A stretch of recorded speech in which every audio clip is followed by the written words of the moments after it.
No.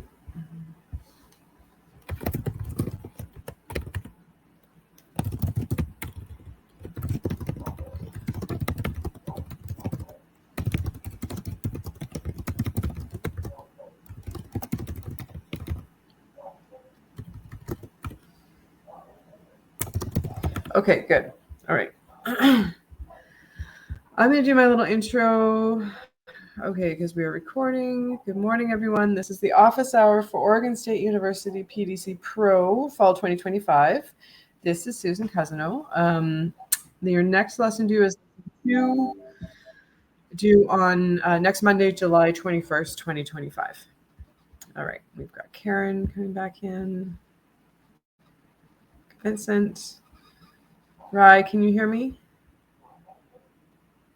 Give me a nod. You're muted now. Can you hear me, Rye? Yeah, we can hear you. Okay, good. All right. Okay. Yeah, there was a deeply buried mic setting that had somehow gotten turned off since the last session. Okay. All right. Do you guys have any questions for me about either lesson 1 or lesson 2 before we get started just going through the template? Oh, I'm going to unmute you. I missed the Basemap info they did. Where do I find that video? Because I've looked everywhere, and the recording of the supplemental that they did on Basemaps. Okay, it should be. Just a second. I got fan behind me. Okay. So I'm just going to double check and see if Javin's. I don't think they do. I don't think he's allowed to have them.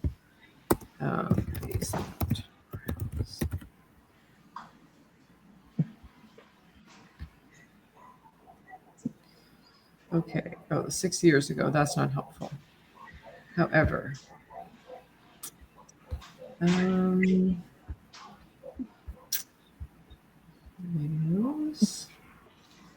Leave a playlist. Vincent, didn't he send us a link somewhere? I'm too scared to go off this site for fear of getting lost. But I'm pretty sure I saw it.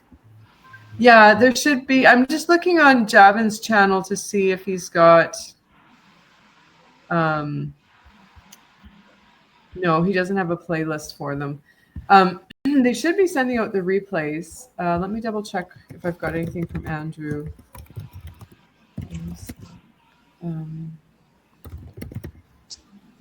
It's just already been like a week, so I would think we'd already have them. Yeah, that's kind of strange. All right. If I can find the link, I'll try and say something in the WhatsApp where I found it. Yeah, okay, I'll send it out. I'm just going to send Javin a message on Signal. That's the fastest way. I was just chatting with him yesterday, so.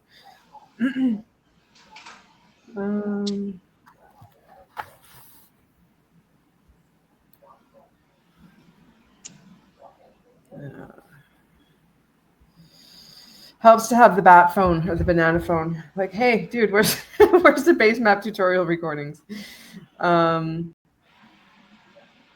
Okay.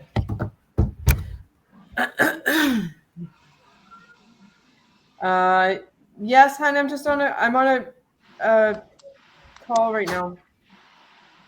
I'm looking for them, not finding. Okay.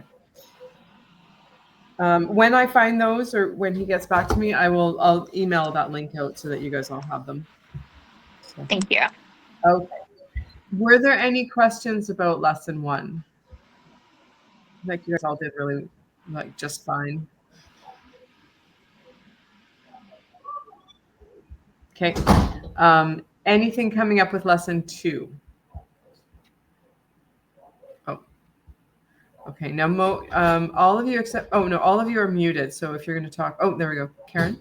I have a question. I was doing the I did the Grayscale Basemap, and then to do the aerial overlay, it was a little confusing whether you wanted the aerial in gray or the base map in gray, because there were two different options given as examples. Sure. At the end of the day, mine looked better to have a grayscale aerial map and a colored base map. Can you just put that down, please? Just leave it there. That's good. Thanks. Wow. Sorry, my 6-year-old just carried the car pod up the stairs. It's like a 40-pound bag. Okay. Yeah. So it is really up to you what's going to. I'm going to do a share screen here. What's going to work best for you, based on your site and how busy your base map ends up being. So you do want your base map to be in color, but it's just the lines and like the features. You don't need to have like a photo underlay.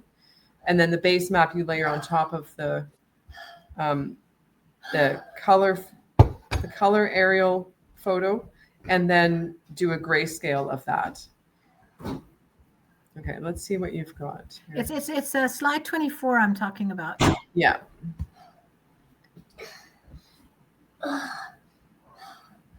Oh, wait a minute. Yeah, that's a different order. Sorry. Okay, Where's so your first aerial base map? What's slide 23 then?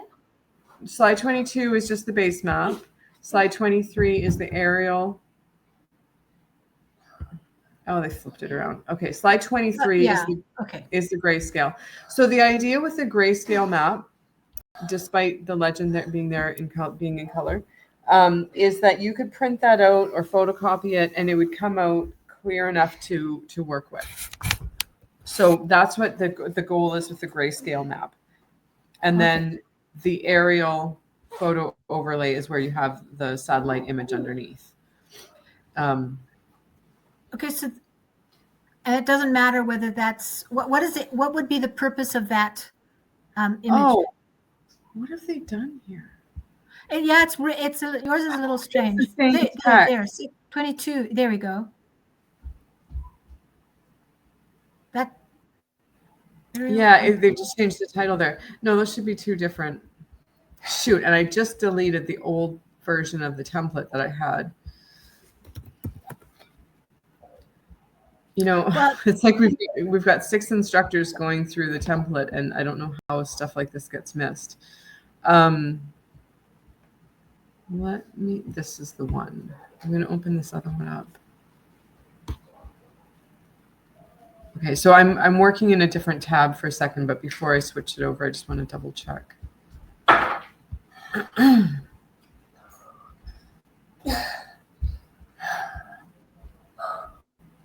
There's the grayscale. Okay, so this is the same template. Okay, I'm just going to tell you what the purpose of these slides are, because I know from doing this course over like 5 years now. Yeah, so the base map is like the color line drawing of the elements. You can start off with a satellite image or an aerial image underneath that to help you place everything. But then you want to delete the image. So you want this one to just be like a line drawing, like these ones. Okay. And then the second one is basically just a gray version of the base map, with that keeping in mind that you'd want to be able to print that off as black and white and still be able to understand what's going on. So if you keep that purpose in mind, that's really, I think it usually helps clarify that. Now, the easiest way to do that is basically you just download this slide. Oh, you can't. Yeah, you can download it as a JPEG. So just download the whole slide as a static image, and then re-upload it into this one.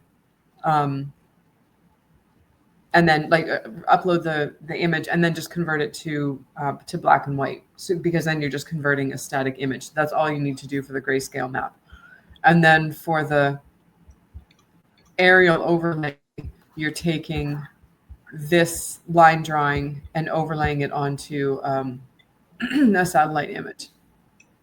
So go by the go by the examples. I'll talk to Andrew and Javin and see what was going on with that text, because it doesn't make any sense for the text to be exactly the same between the two slides and just change the title. So So I shared my link. Is that correct? This is the way Rhea and I have been doing it. oh, sorry, I've been saying it right. Copy link. Oh yeah, that's nice. There's a bunch of different ones there. So you'll see the one with if you go down, you'll see the one with the aerial drawing too. Yeah, There. no, this is good. Okay, so there's Okay. your base map. What is the build site? Okay.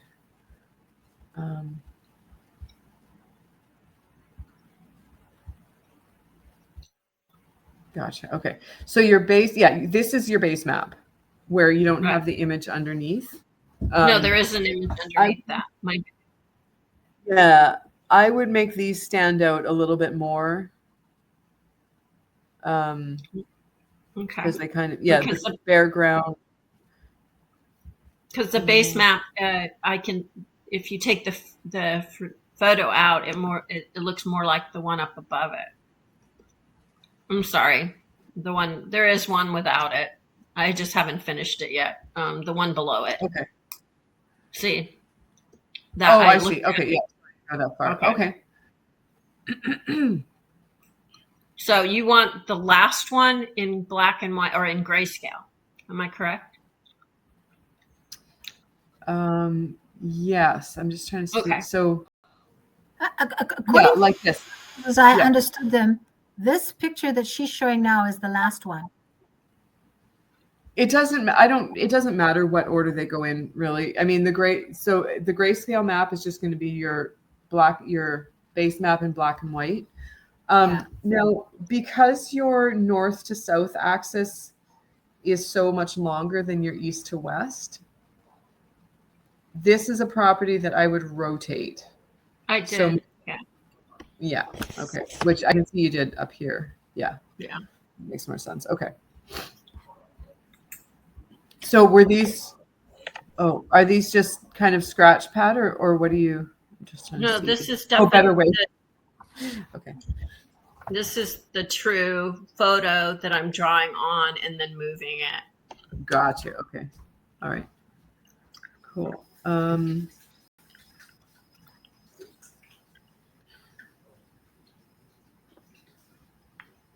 Okay. So you're going to use this scale rather than the circles? Is that the plan? I'm going to use what? You're going to use the rectangular scale? Because the circles are not very, like the scale with the sharp lines, like with the little rectangles, is a lot clearer than the line with the circles on it.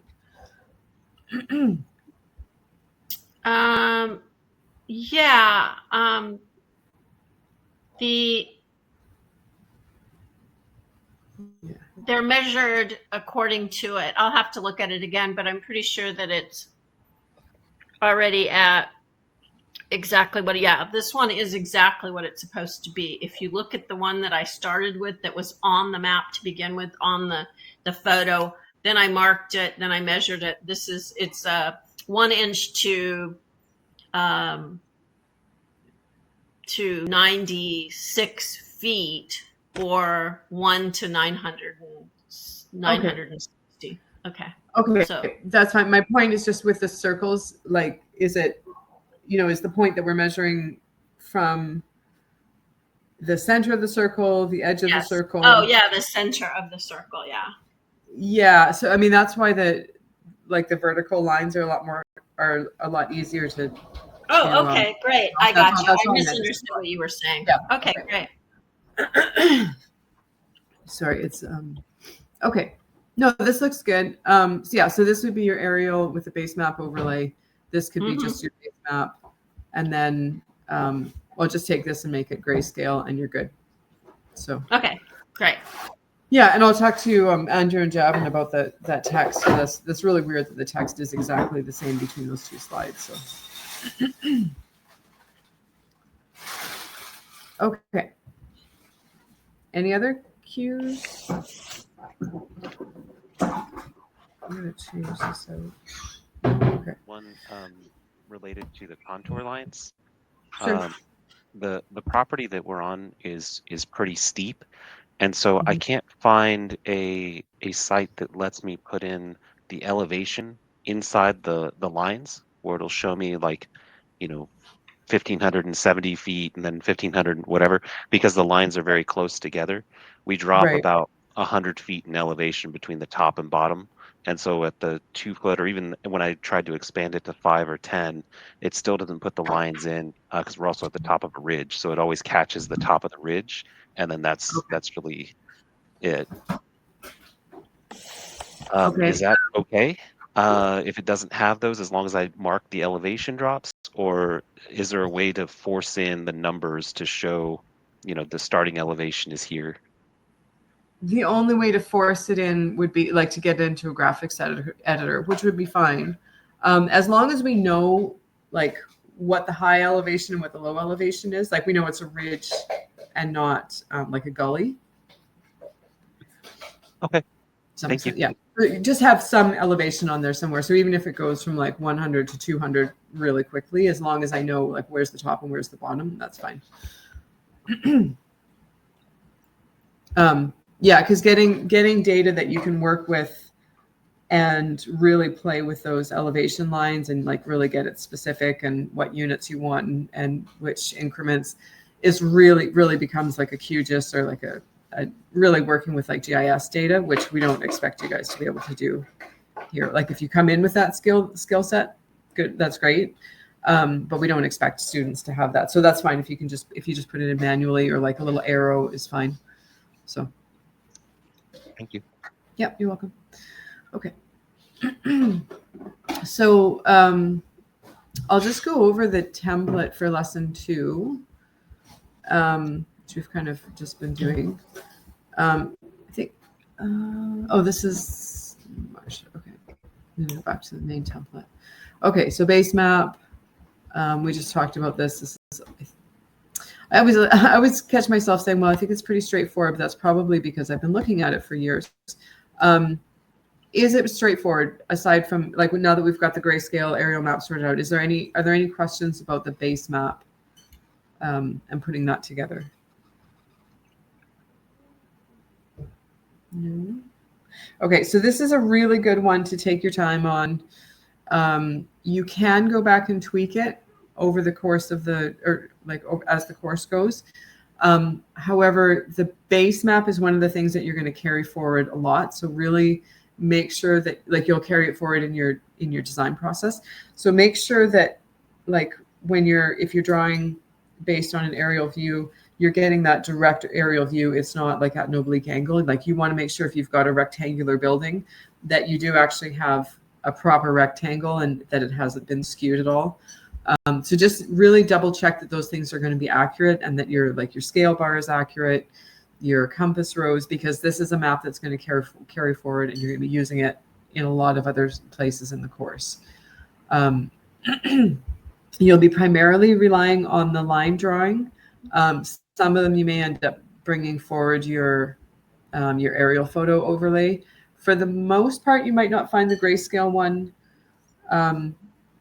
comes forward until the conceptual design, when we're doing a comparison of like existing to desired, or like your actual design process.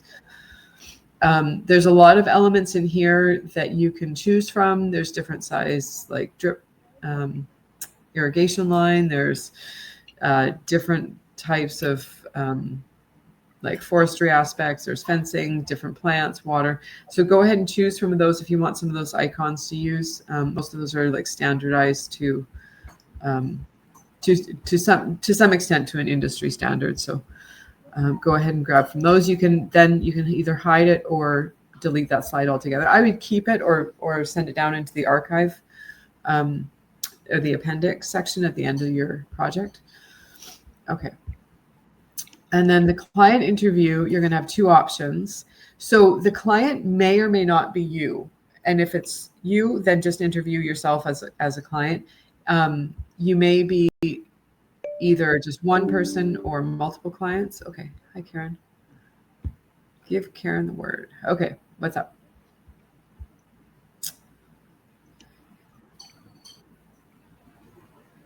Hello? Oh, you're muted. Sorry. We're still looking at Sia's shared screen. How do we get out of that? You're still where? Oh, we're still looking at Sia's map that you were discussing earlier. How do I get out of that? No, that's on. Let me see.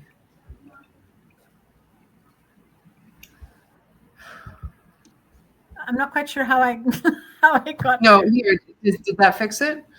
Yes. Thank you. Okay.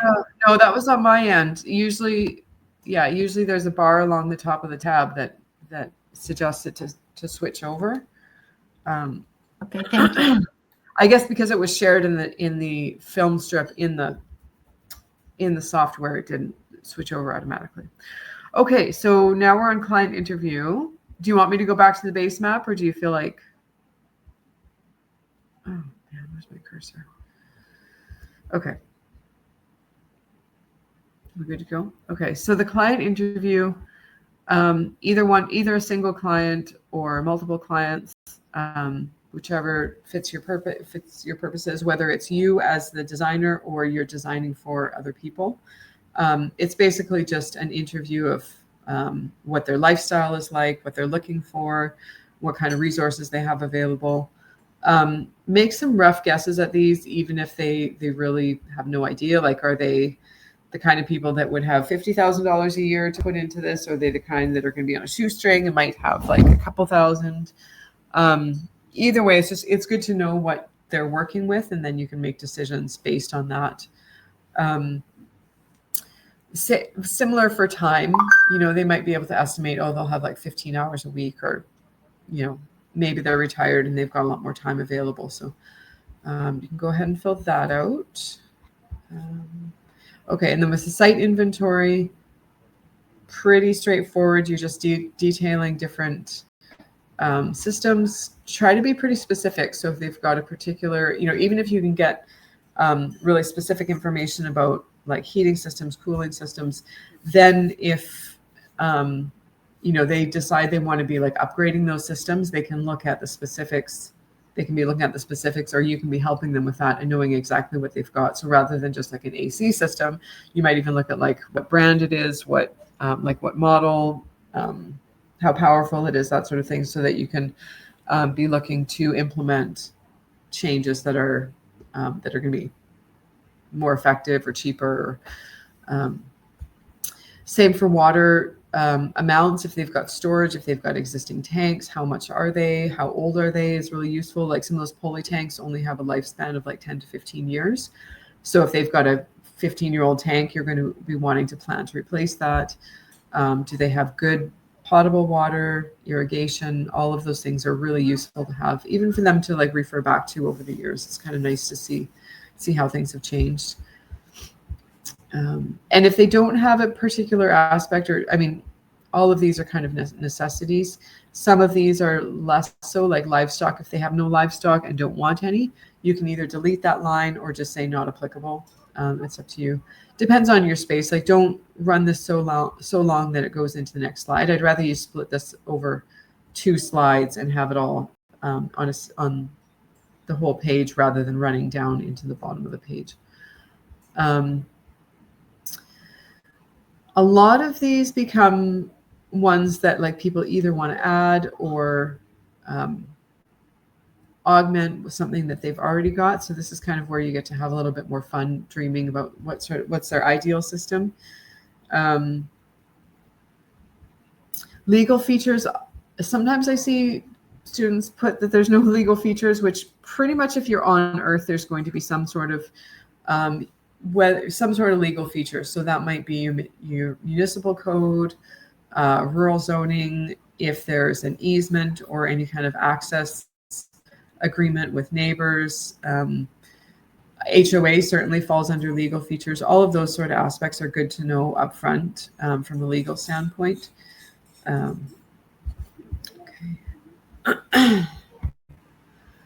And then this is pretty straightforward, just things they like most about the site, what they like least. That can help you make some of your design decisions. So going through this client interview can really help direct as you're designing, choosing things that are going to be appropriate to either solve problems that they're currently having or adding things that they're missing that they'd like to have.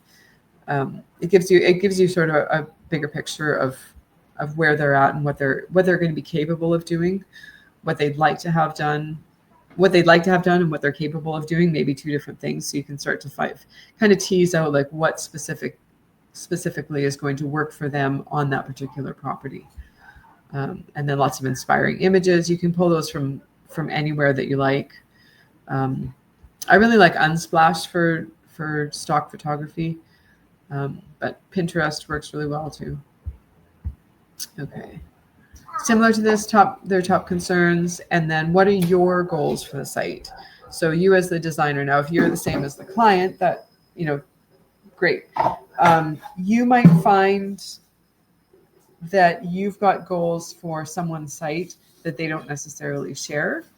And it may be something that you can move them towards, and it may be something that you need to be aware of so that you're not pushing them into something that you'd really like to see happen, but they're not either going to be able to maintain or going to be interested in keeping or really have any interest in it at all. So that's good to clarify here whether or not you're the same person as the client. And then just an overall vision for the site. Following that, you're familiar with the SWOT analysis now. All of you guys did really nice jobs with the SWOT analysis. I was really impressed with this for lesson 1. Like, I typically ask for like 3 to 5 points, and I really loved how much detail you guys went into on every aspect. Like, I was really impressed. So going forward, what you may find is that some of those things that you've highlighted in previous SWOT analyses, are going to like keep coming up, and it can be a little bit frustrating because like you feel like you're repeating yourself. At the same time, it's also it can be a real positive because it's showing you the things that are really important to that site or that are really going to be either a problem that you need to address fairly early on, or it's an opportunity that's really kind of popping out that you can take advantage of. So I feel pretty confident that you guys have these down pat, which is great. And then just a conclusion about the assignment and your goals and tasks based on this assignment. So this is going to be specific to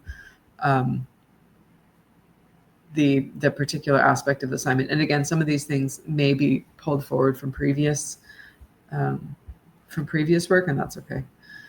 Okay. And then any questions can go into this slide and student feedback. I'm not sure. This slide is new.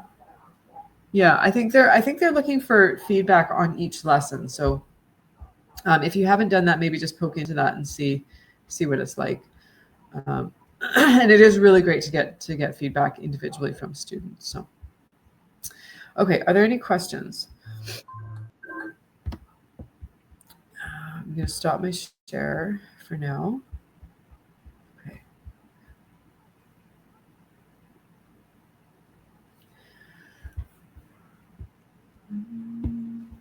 On the site, how much detail should we try to get in on the Basemap? Because I feel like there's certain like zones on the site where I want to get a lot more detail, where other spaces are left pretty wild. Yeah. Well, there's going to be less detail there, but for areas like a vineyard or a orchard, like there's a lot of features there, and so I'm just curious, like how detailed or granular is the Basemap expected to be? Okay. So you were a little bit broken up at the beginning there, Vincent. So you're just asking like where there's a lot of kind of concentrated features on your site. Should you load up the Basemap there and not worry so much about where there's less going on? Is that correct? Yeah, like how granular should the details get in those sites? Because it feels like with a large site, it can look very cluttered if you're showing the whole site because you're not really zooming in on Yeah. that particular area. How big is your site? About 5 acres. Okay. So start with like the key structures that don't worry too much about existing vegetation. For instance, like students get really caught up in trying to draw like in every individual tree, or like really vegetation is best drawn in like sort of patches or polygons, general areas. What you really want to focus on for the base map is structures like your buildings, irrigation, where your electricity or your utility points are, gates, existing fencing. So those kind of like those hard elements. And then if you've got any, for instance, like creeks, ponds, other water bodies, like a marsh area or something, you can outline that. Yard areas. So think about when you're doing it, think about things that you're going to want to be changing or think you might want to be changing, and that you would need to take into account if you were going to change something. So for instance, even if you've got like a 5 acre, or not, so if you've got 5 acres, like a 2 acre pasture that currently doesn't have any fencing in it, but you're thinking you might want to develop that a little bit more into, say, like gardens or something, you're going to want to make sure that you've got the fencing delineated on that, where your water access is for that. If you're going to need electricity, like for instance, for hoop houses or something, make sure that you've got all of those elements in the base map. You can always add them later, but does that help you? I mean, I know when you've got a lot of stuff going on, like right around the house, it is easy to like get it really cluttered and kind of down to every detail, but I would really make the elements that are going to get carried forward into future design or are going to need to be accounted for. So that may include removal of something, like if you have to remove a large water tank or something, or a deck, or get those elements onto the base map so that you can account for them as you're going through the design process. Yeah. Okay. I think that was a thank you. I think that was good. It was. Okay. All right, cool. Okay. Any others? Sorry, I'm really stuffed up all of a sudden. I'm not sure why, so I'm having a...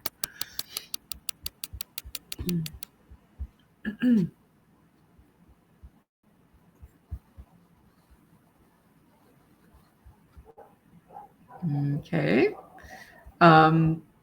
Just trying to see. Oh, they didn't do an example interview.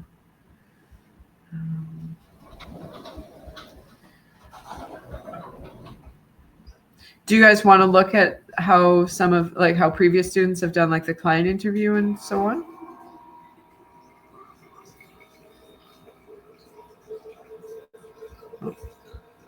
They did give us examples, I think, in our Yeah.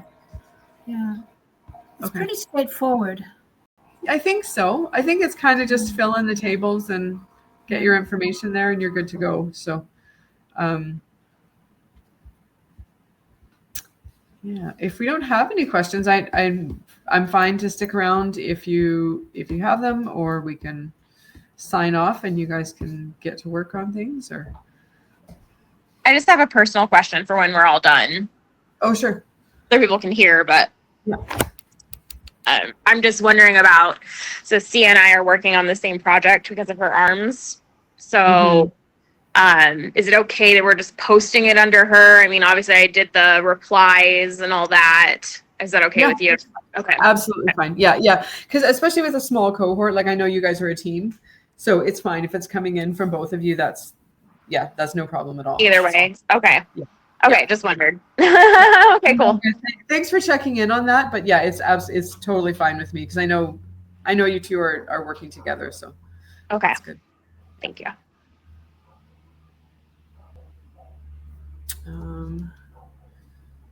Okay. No response yet from Javin about the base map. There is a resources tab here I'm going to check out. No, that's a general resources. That's not what I want.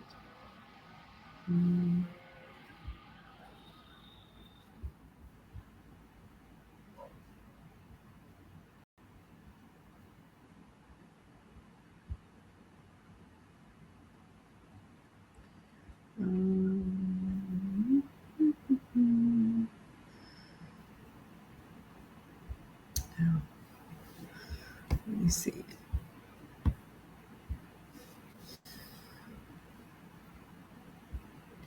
Okay, lesson 2.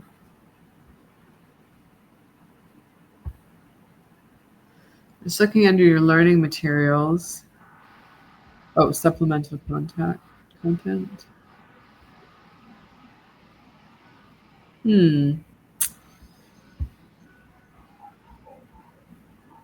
Solar calculator. Videos. Macro watershed, core general water lines. Man makes land, trees make water. Oh, here we go. Basemap series, making a base map in Google Earth, Basemap series, hand-drawn Basemap series introduction. Those are just the base map, not the tutorials, though. Right. Yeah. The tutorial was like a supplemental one. So Yeah. I don't know where they're posting those. Like I went through, I clicked supplemental. It's not there. Okay, let So I'm me. not sure.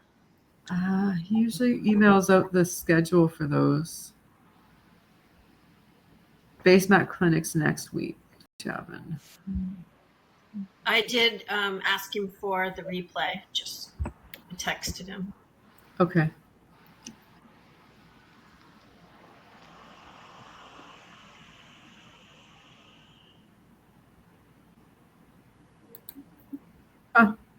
Yeah. Okay.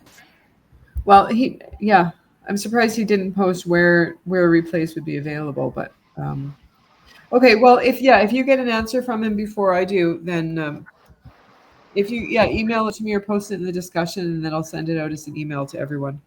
Absolutely, and it was incredibly helpful. So if you didn't get a chance to see it, Yeah. Okay. Good. Okay. Well, if you guys don't have any more questions, sorry, I'm gonna go get some coffee. Thank you, Susan. Thank you. Very much. And don't hesitate to use WhatsApp to hit me up with any questions that, like, really anything, because it's super easy for me to text back or send a little audio. And if it's something bigger, I'll just email you back with more details. So, okay. Thank you. All right. Okay. Thanks. Bye. Yes. Bye now.